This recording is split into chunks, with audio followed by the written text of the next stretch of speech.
Alô, mundo! Que a paz esteja convosco nessa noite de sexta-feira.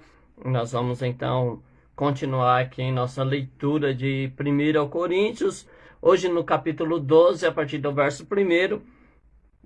E na tradução que eu tenho em mãos, o tema é acerca da diversidade de dons espirituais. Verso 1 em diante nos diz assim: acerca dos dons espirituais, não quero, irmãos, que sejais ignorantes. Vós bem sabeis que eres gentios levados aos ídolos mudos, conforme eres guiado. Portanto, vos quero fazer compreender que ninguém que fala pelo Espírito de Deus diz Jesus é anátema. E ninguém pode dizer que Jesus é o Senhor, senão pelo Espírito Santo. Ora, há diversidade de dons, mas o Espírito é o mesmo. Há diversidade de ministério, mas o Senhor é o mesmo. Há diversidade de operação, mas é o mesmo Deus que opera tudo em todos. Mas a manifestação do Espírito é dada a cada um para o que for útil. Então vamos lá. Vamos rapidinho dar uma olhada para trás um pouco. Nós começamos Coríntios e Paulo já aborda lá a questão da divisão que há na igreja de Coríntios, vai falando do problema lá da insensibilidade, do pecado já não incomodar mais. Depois entra na questão de casamento, passa ali por alguns problemas no capítulo 9, a liberdade de direito cristão. Aí ele entra no capítulo 11 falando, né, da questão da submissão, da autoridade, que Deus é a cabeça de Jesus, Jesus é a cabeça de todo varão e o varão a cabeça da mulher. A organização, né, para que a gente possa viver bem. E aí, ele, nessa mesma visão, ele fala da ceia, que o problema da ceia é que as pessoas não estão discernindo o corpo de Jesus. E ele vai falar, então, do capítulo 12, dos dons espirituais. E ele começa dizendo, quando vocês eram ímpios, vocês eram guiados ao ídolo mudo, conforme ereis guiados. Portanto, quero que vocês saibam que ninguém, pelo Espírito Santo, diz que Jesus é maldito, é anátema. E ninguém pode dizer que Jesus é o Senhor, senão pelo Espírito de Deus. Então, o contexto de Coríntios, todo mundo lembra, é uma cidade idólatra. Há uma possibilidade de que as pessoas estariam vindo para a igreja, não sendo libertas, e aí profetizando alguma coisa, né? Você que é pentecostal sabe do que eu estou dizendo. Alguém é tomado na igreja pelo Espírito ali, só que nesse afã aí de ser tomado pelo Espírito, alguém poderia estar profetizando que Jesus era maldito. Seja maldito Jesus, né? E aí Paulo vai dizer que ninguém faz isso pelo Espírito de Deus e que ninguém pode dizer que Jesus é o Senhor sem ser pelo Espírito. Ou seja, nós precisamos julgar toda manifestação espiritual dentro da igreja na hora do culto. Tem que ser passivo a julgamento. Eu não sei há quanto tempo você é cristão. Eu tenho um pouquinho, né, desde 95. Eu não vou nem fazer a conta que meu cérebro não aguenta. Mas eu me converti em 95. Naquele tempo havia muito temor nos novos convertidos de falar em línguas, de manifestar os dons, por conta da seriedade que era naquele momento. As pessoas, elas iam ser julgadas, né? Eu não sei se você já passou por isso, você que é batizado no Espírito Santo, você que tem dons. Havia um julgamento para que você pudesse passar as revelações, principalmente, né? Visão e revelação dentro da igreja. Você tinha que ser aprovado para isso, né? Então fazia uma reunião lá, você ia orar, tinha uma revelação, alguém tinha que confirmar isso. Era muito sério isso, né? Às vezes alguém se levantava para profetizar, tinha lá a campainha para alguém, pedia para parar e ia ser parado, né? Então, enfim, era um tempo bem diferente do que é hoje. Mas aí então a gente precisa julgar, porque há diversidade de dons, mas o Espírito é um só. Há diversidade de ministério, mas o Senhor é o mesmo. E a diversidade de operação. Então, uma outra coisa que nós não podemos esquecer é que Deus tem uma multiforme sabedoria, né? Quando a gente vai julgar essas manifestações, a gente não pode querer determinar o que Deus faz e o que não faz, porque Ele é Deus, né? Eu sempre digo a todo mundo, a minha confissão de fé é que eu creio que Deus pode fazer até o que eu duvido que Ele faça. Mas eu creio que Ele pode fazer porque Ele é Deus, então Ele não precisa da minha aprovação, Ele não precisa pedir permissão para mim, então Ele vai fazer do jeito que Ele quiser e para mim tá tudo certo, eu não tenho problema nenhum em que Deus faça da maneira dele não, né? Desde que a gente possa glorificar o nome dele, para mim tá bom. Então a gente precisa julgar entendendo essas coisas. E essas manifestações do Espírito, né? A gente vai falar que os dons aqui é para edificação da igreja, mas essas manifestações, ela é dada pelo próprio Espírito para aquilo que cada um tem que fazer, não é? Então, por exemplo, existem pessoas que são usadas na música, né?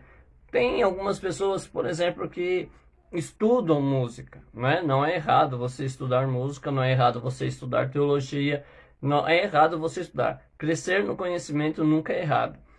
Mas assim, existem pessoas que estudam e se tornam músicos porque estudou música. Existem pregadores que pregam porque estudam constantemente.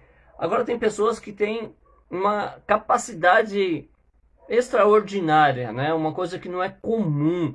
Como é que uma pessoa pode saber tocar, né, órgão, como por exemplo aconteceu na Rua Azusa, quando começaram lá, uma irmã foi tomada, nunca tinha tocado órgão na vida, e ela começou a tocar hinos de louvores lá. Então, é uma capacidade especial, é um dom de Deus, né, que se manifesta. E aí tem pessoas que têm dons, né, na verdade, todos nós temos um dom, mas algumas coisas que a gente precisa entender sobre isso, é que tudo isso é para edificação da igreja, não é para edificação própria. Isso não vai gerar em nós, como é que eu posso dizer assim, não é para que a gente seja reconhecido, não é para medir nossa fé, é para que a igreja em si seja edificada. E a igreja precisa dos dons, né? Coríntios tinha todos os dons, segundo o começo da carta, mas a gente precisa entender algumas coisas sobre isso. Então vamos lá. No verso 7, ele diz o seguinte: mas a manifestação do Espírito é dada a cada um para que for útil, ou seja, né, a utilidade. Porque pelo Espírito é dada a palavra da sabedoria, e a outro, pelo mesmo Espírito, a palavra da ciência.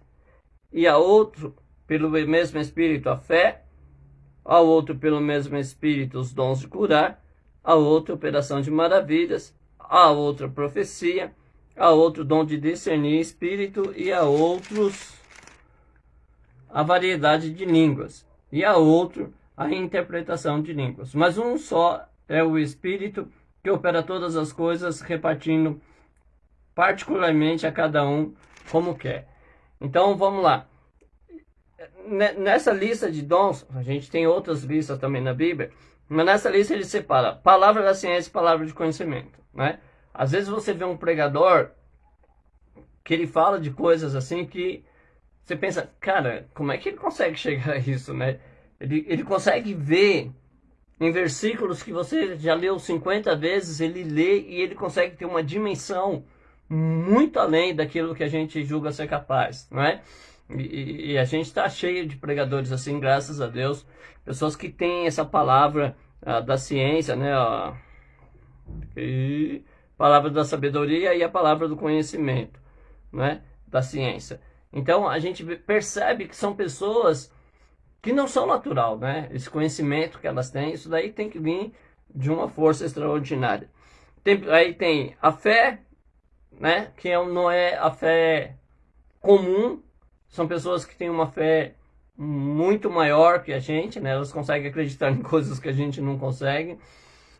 Não é loucura, né? Não é você ser louco, não. A pessoa ela tem mesmo uma capacidade de crer nas coisas mais impossíveis aos olhos humanos, não é? E aí tem os dons de curar, lógico que está no plural, né? Dons de curar. E aí existe muita, como é que eu posso falar? Muito ponto de vista de por que ser no plural, né? Manifestações, a gente sabe que Deus ele usa de diversas formas, é a multiforme sabedoria deles. Tem pessoas, por exemplo, que essa manifestação do dom de curar vem pela revelação. Você que é pentecostal, já foi numa igreja pentecostal, Sabe que de vez em quando, vez por outra, alguém diz, ó, Deus me revela, né? Que a gente acredita nisso. Às vezes a pessoa está orando, e enquanto ele ora, Deus traz uma palavra e ele vai orar e vai profetizar a cura de uma enfermidade. Enfim, existem várias formas disso acontecer. A outra operação de maravilhas, que são aquelas coisas mais extraordinárias ainda, né? Que é Josué parando o sol, é Isaías fazendo o sol retroceder à sombra do relógio. Enfim, tem muitas coisas aí que a gente vê aí que realmente são maravilhas de Deus, né? Não é apenas uma cura, não é apenas algo natural, a gente é um sobrenatural muito, muito, muito maravilhoso, como diz a palavra. A profecia e os dons de discernir espírito, e a outro, as línguas, as variedades de línguas. Então vamos lá.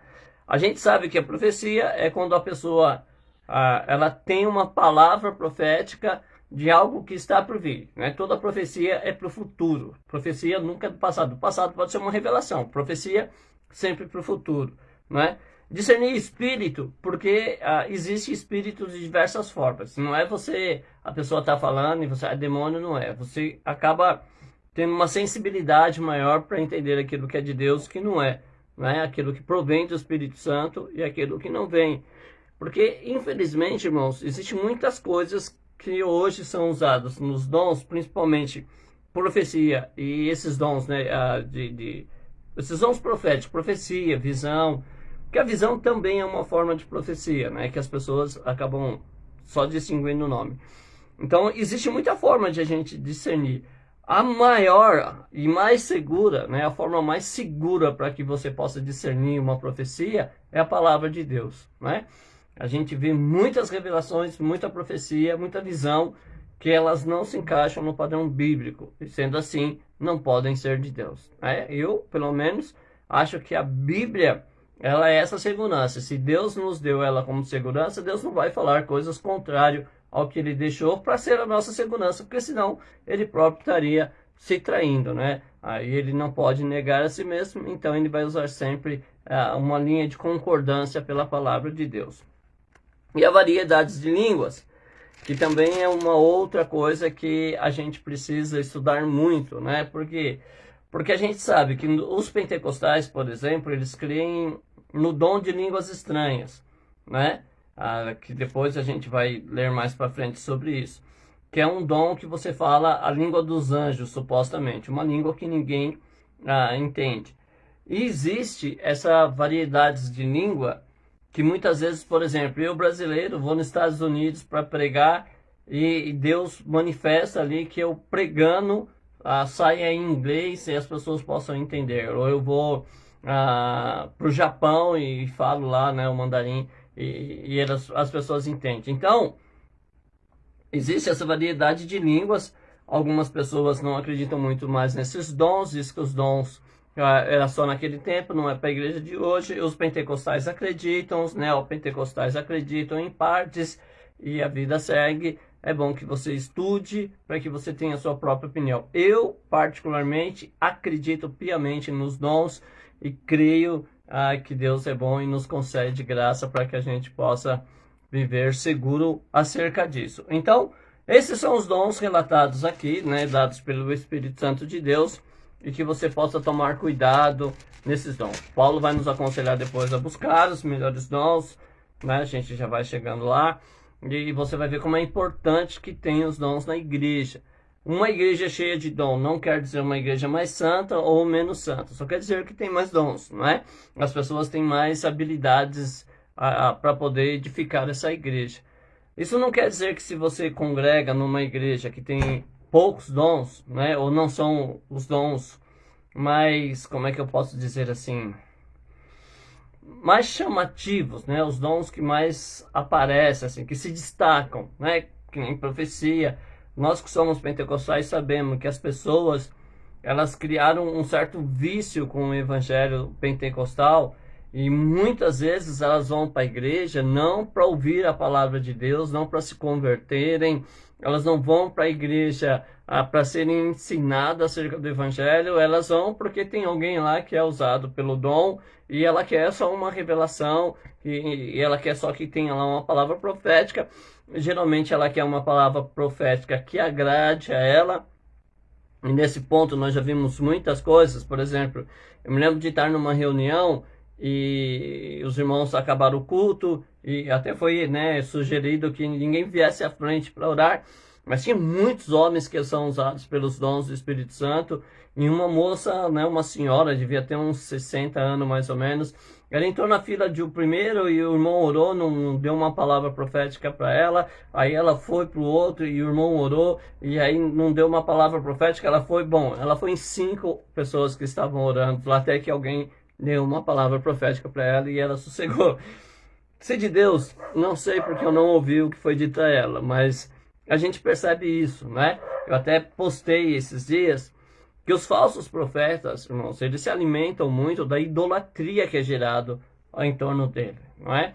As pessoas viciadas nessa revelação, nessa profecia, elas não vão para o evangelho, né? Elas não estão se importando por o que o evangelho diz. A mensagem do evangelho que é arrependa-se, porque você é chegado ao reino dos céus. Elas não querem nem ouvir isso, mas elas gostam de ir. E esses profetas, né, que são como é que eu posso dizer assim? Profetas que não são de Deus, eles gostam muito de usar a palavra Deus vai dar vitória, né? Eis que eu sou contigo, eis que eu me agrado de você, eis que eu ouvi sua oração. Não que Deus também não fale isso, mas essas pessoas, elas são acostumadas, né? E aí você vai ver os testemunhos, às vezes, desses profetas. Eles só falam de coisas materiais, de ostentação, né? Oh, Deus me levou lá e eu fiz isso, e me levou para viajar de primeira classe, me levou num restaurante chique, numa pizzaria chique. E eu acho engraçado que quando Jesus, né, o João manda lá os discípulos para conversar com Jesus, para saber se era Jesus ou estava esperando alguém, Jesus diz assim, ó, vai lá e conta o que vocês estão vendo, né? O cego vê, o mudo fala, coxo anda, e o evangelho é anunciado aos pobres, né? Às vezes os profetas, eles geralmente são cercados de pessoas que têm poder porque compram ele, né? São vendidos mesmo. Isso não é novo, isso é desde que o mundo começou a ter essas coisas. Então é muito difícil parar com isso. Só que você não pode se deixar levar, porque se você se deixar levar, a partir de agora você já é culpado disso, amém? Vamos falar da unidade do corpo? Então, nós entendemos, os dons é para edificar a igreja. Veja que Paulo fala da unidade no capítulo 11, quando ensina a ceia, fala sobre os dons e ele vai entrar de novo na unidade. Vamos ver o que Paulo diz. Porque assim como o corpo é um e tem muitos membros, e todos os membros, sendo muitos, são um só corpo, assim é Cristo também. Pois todos nós somos batizados em um espírito, formando um corpo. Quer judeus, quer gregos, quer servos, quer livres, e todos temos bebido de um espírito. Porque também o corpo não é um só membro, mas muitos. Se o pé disser, porque não sou mão, não sou do corpo, não será por isso do corpo. E se a orelha disser, porque não sou olho, não sou do corpo, não será por isso do corpo. Se todo o corpo fosse olho, onde estaria o ouvido? E se todo fosse ouvido, onde estaria o olfato? Mas agora Deus colocou os membros do corpo, cada um deles como quis, e todos fossem um só membro, onde estaria o corpo?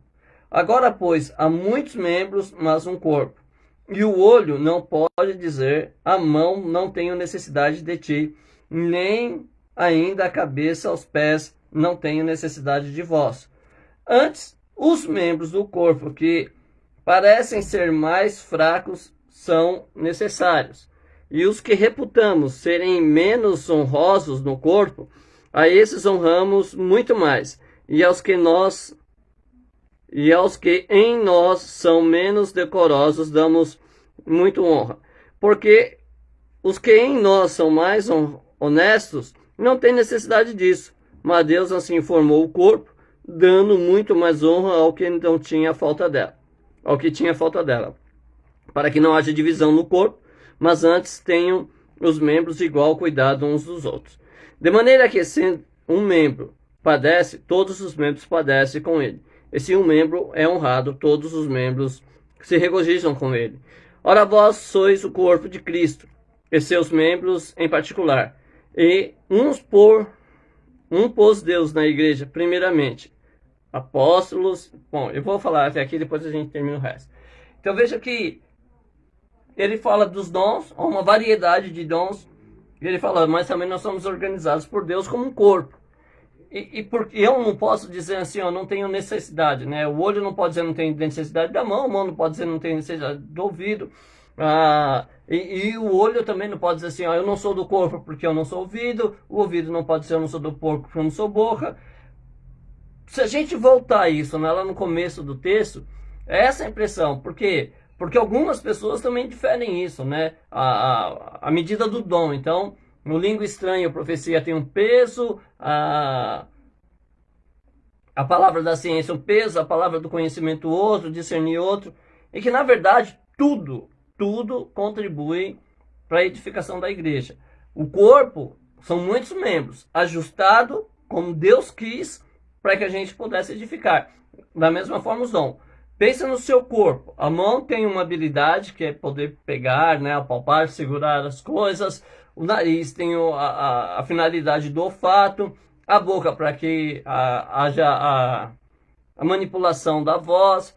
Enfim, o pé para caminhar. Cada um tem sua função, cada um tem sua capacidade específica. Nós, como cristão, como igreja, como corpo de Cristo, cada um tem o seu dom. E todos os dons são importantes. E não há só os dons que foram listados aqui, não é? Existem outros dons. Existem pessoas, por exemplo, que têm o dom da zeladoria, né? Eu sempre cito, tem duas irmãs, uma que congregou comigo em um outro ministério, e uma que congrega hoje comigo. Elas têm o dom da zeladoria e elas até ficam chateadas se você se intrometer no serviço delas. Mas elas têm um jeito especial de colocar, de organizar as coisas que deixa a igreja funcional, né? Para isso que serve os dons, para deixar a igreja funcional. E elas são habilidosas nisso. Tem outras pessoas que têm outros tipos, né, de habilidades, às vezes na decoração, no ornamento do templo, às vezes no evangelismo, né, um jeito especial de conversar com as pessoas que estão fora do evangelho. Existe essa variedade de dons porque nós somos membros variados e cada membro tem que ter a sua função, cada um tem a sua manifestação, e isso que Paulo está querendo que a gente entenda aqui, que todos são importantes, não é? E aí sim ele vai dizer assim, ó, porventura são todos apóstolos? Não, aqui ó, antes disso, 28.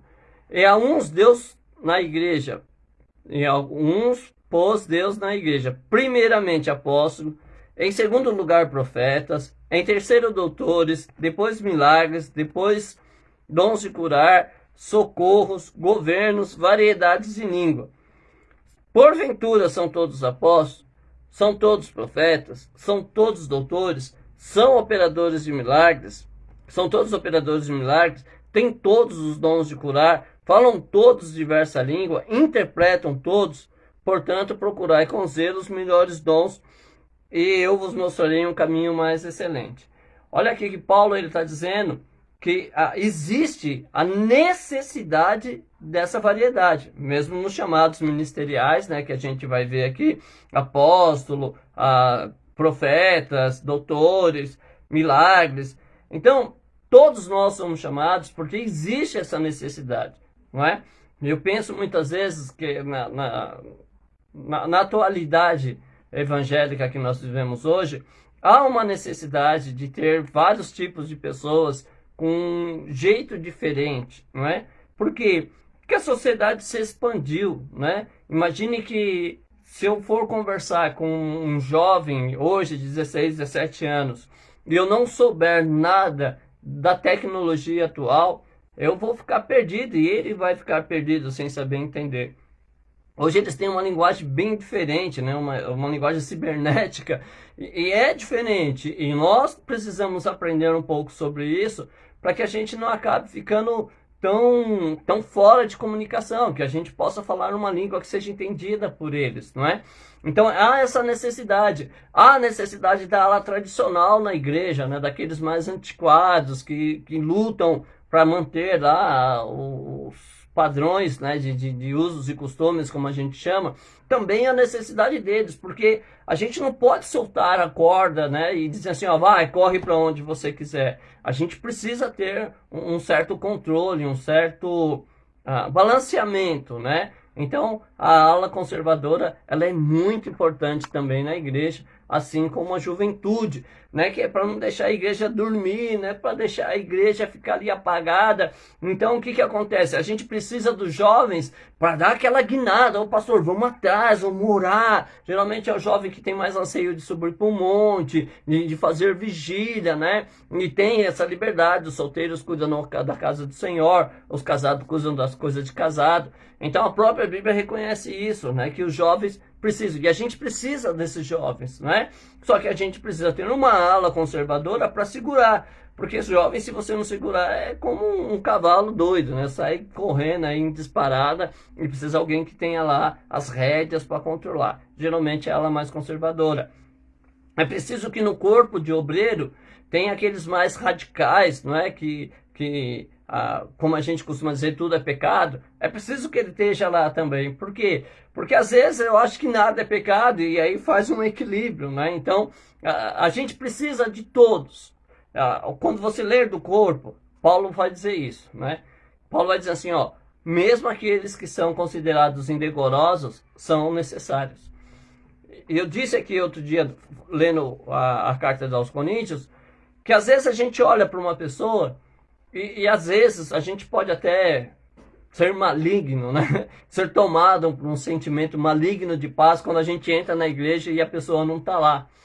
Mas às vezes essa pessoa é necessária, não é? Eu costumava brincar, e talvez daqui para frente eu não brinque mais com isso, né? Que tem um amigo meu, o presbítero João Batista, e eu sempre digo para ele que eu fui congregar com ele para que ele pudesse ter um motivo para orar, né? Então, que sempre que ele fosse orar, ele ia lembrar de mim, dizer, ô Senhor, converte o Alexandre, muda o Alexandre, ajuda o Alexandre a se libertar, né?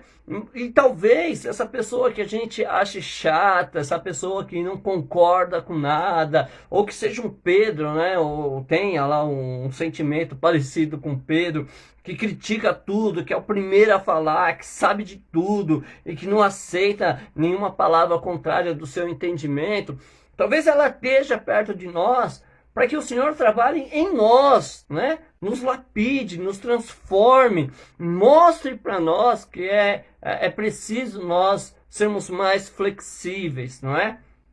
Nós temos firmeza na fé, mas nós temos que ser flexíveis no trato com as pessoas. Paulo já falou isso também, né? Ó, eu fiz como que se estivesse debaixo da lei para ganhar os da lei, e como se não tivesse lei, mesmo tendo a lei em Cristo, para ganhá-los fora da lei. Então, a gente tem que ter uma certa flexibilidade. E essas pessoas, elas são importantes. Irmãos, ninguém é descartável na obra do Senhor. Ninguém é descartável no reino dos céus, irmãos, não é? Por isso que eu brigo mesmo com essa teologia do afastamento, né? A teologia do corte e lança fora, a teologia do que, ó, não aplaudiu você, não falou que você é uma bênção, não te elogiou sua roupa, não anda mais com ele. Olha que coisa mais satânica isso, irmãos, não é? Pelo contrário, primeiro que você não precisa ser o centro de atenção. Se você está querendo ser o centro de atenção, cuidado. Satanás também quis, não é? E ele foi lançado fora por conta disso. Esse negócio de querer ter a primazia, de todo mundo batendo palma, aplaudindo, bom, eu sou totalmente contra isso, porque eu percebo que é uma coisa ruim, né? A pastora Graça dizendo a teologia da exclusão. Existe isso mesmo, irmão. As pessoas ensinam como se fosse de Deus, pregadores falam isso, né? Você vê aí nos vídeos dessas páginas sociais de vídeo curto aí, que existe muita pessoa falando isso, mandando essa mensagem pelo WhatsApp. Não, a gente tem que trazer as pessoas para dentro da igreja e cuidar delas. Tem pessoas que são fáceis, tem pessoas que são difíceis. Eu fui uma pessoa extremamente difícil, né? Graça aí, a pastora Graça, esposa do nosso pastor Paulo, pastor Romildo Barros de Macedo, eles podem falar para você o quanto eu fui difícil. né, para que a gente pudesse engrenar ali naquilo que Deus queria. Então, não é uma coisa fácil. Às vezes a gente esquece que a gente deu trabalho para Deus, né? Eu ainda dou, mas já dei muito mais trabalho. Então a gente precisa entender isso. Todos são importantes. Nós somos um corpo, irmão. O que Paulo disse aqui? Ó, que se um corpo padece, todo o corpo padece, não é? Então, se eu tenho na igreja uma pessoa que está abatida, eu tenho na igreja uma pessoa que não tem mais o prazer de orar, não tem mais o prazer de ir para o culto, então a igreja toda começa a sofrer, né? E por quê? Porque a gente precisa se despertar para a necessidade desse irmão, para que a gente vá até ele e ajude ele a caminhar. Lembra do marche lá, do Mar Vermelho? É o mesmo compasso, é o mesmo ritmo. Não adianta eu correr e o meu irmão ficar para trás. Não, a gente tem que ir junto, caminhar junto. E aí Paulo vai dizer, ó, mas também se alguém for honrado, todo o corpo se alegra, né? É muito bacana você ver Deus honrar os filhos dele, e todo mundo que é de Deus verdadeiramente, irmão, sente alegria, tá? Se quando o seu irmão é honrado, você se sente traído por Deus, ignorado por Deus, porque seu irmão está sendo honrado, aconselhamos você a orar um pouco mais, não é? Para que a gente possa viver juntos nessa alegria, né? A gente não luta aqui uma luta pessoal, mas se a gente está lutando uma luta pessoal, a gente não morreu, a gente nem nasceu de novo, né? Ou não é uma nova criatura, nasceu da mesma velha criatura que éramos.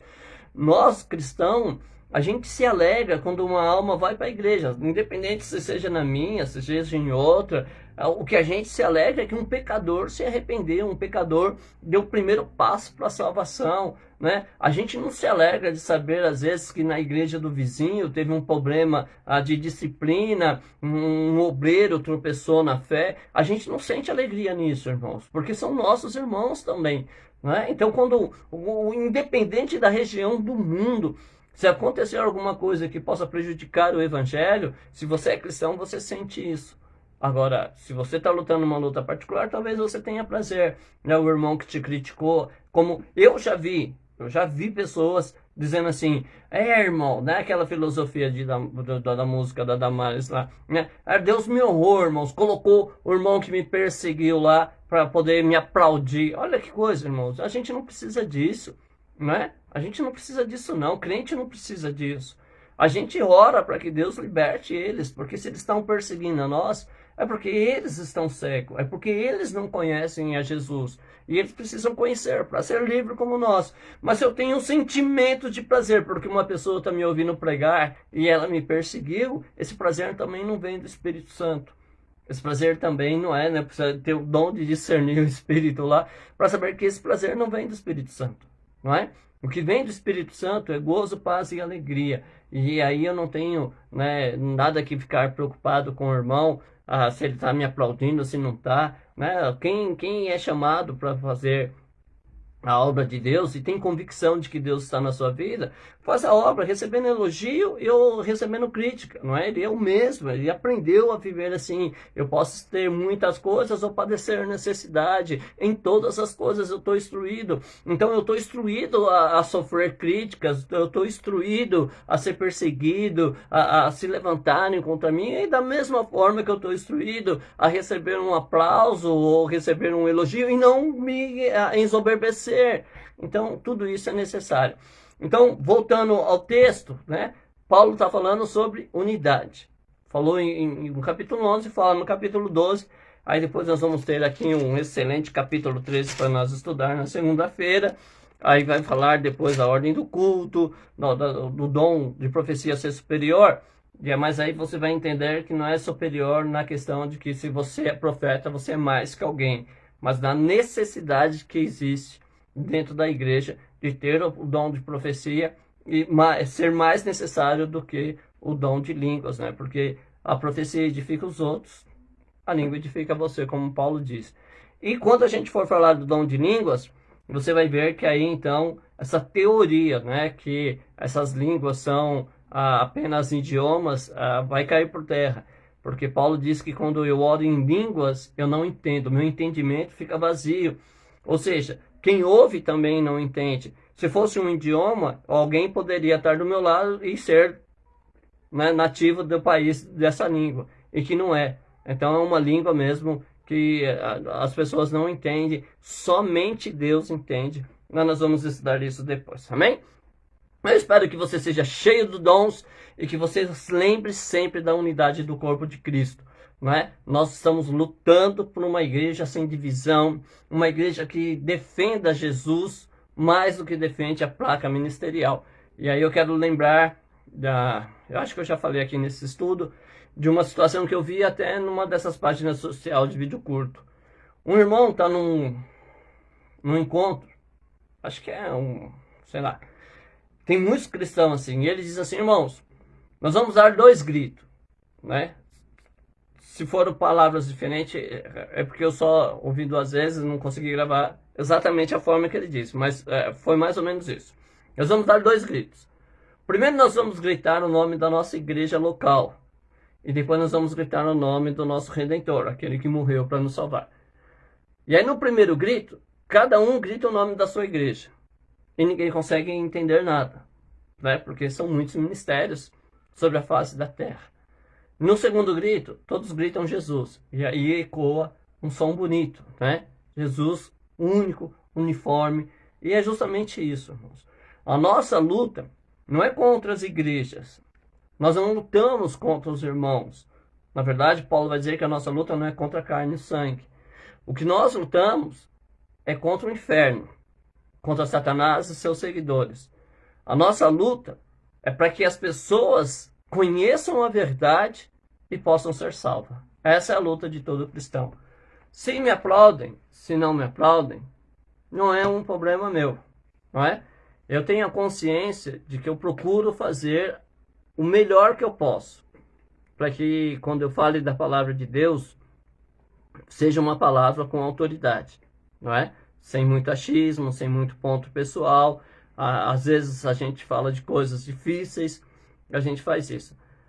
Mas Jesus disse que chamou o profeta e falou: profeta, eu te chamei, te escolhi, você vai pregar, quer ouçam, quer deixem de ouvir.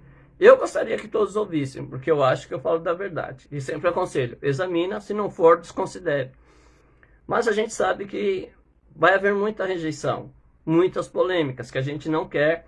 Sempre digo, o intuito aqui não é que você brigue com o seu pastor. Se você fizer isso, você não entendeu o Evangelho de Cristo.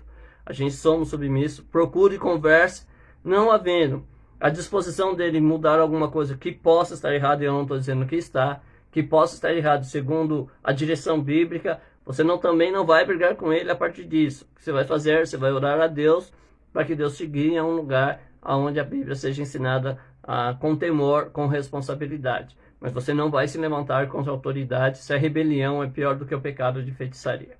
Ok? Então que Deus abençoe. Um ótimo fim de semana a todos. Graça, muito obrigado pela sua presença.